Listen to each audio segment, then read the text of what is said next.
Renowned architect Frank Gehry has died at the age of 96. Widely considered the greatest architect of his time, Gehry got his start at the University of Southern California, where he earned his degree in architecture in 1954. He was the visionary behind the Walt Disney Concert Hall, the Guggenheim Museum in Bilbao, Spain, and iconic buildings worldwide. Gehry will be remembered for his experimental, sculptural, and avant-garde work. And you can find more than 20 of his buildings right here in L.A., the city Gehry called home. And CBS LA's Hunter Sowards gives us a look at how the legendary architect changed the city's skyline.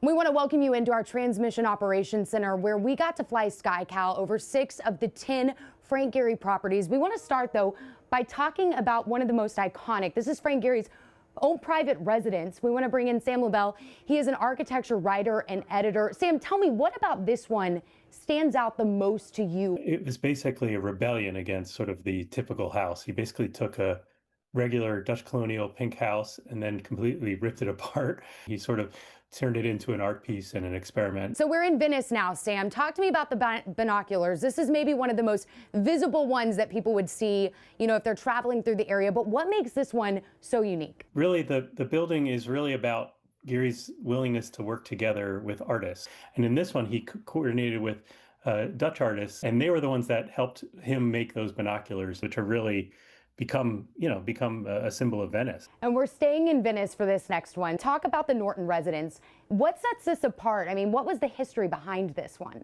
Gehry designed this for a writer, Lynn Norton, to kind of write without being disturbed, but having a good view of the area. So Gehry thought of the idea of he's going to make him this tower, and it's going to be a lifeguard tower. And so the rest of the house becomes sort of an homage to the rest of Venice. All right, we want to move on to the Team Disney Anaheim.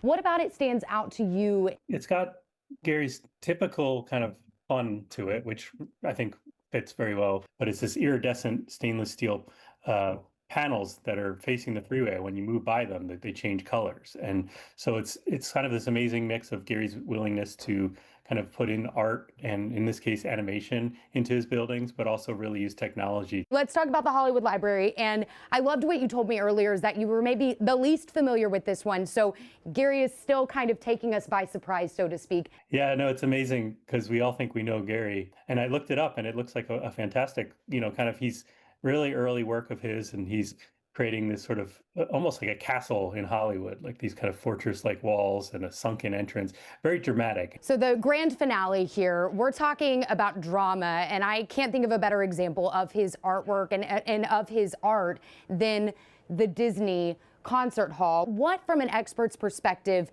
Sam, do you see when you look at this building? This building is a symbol of how he really changed building. He changed architecture. He built something that nobody had really imagined before. Before we let you go here, you've given us so much insight on the buildings. Talk to us about the man. What he was as a person, as an architect, is he was not afraid, ever.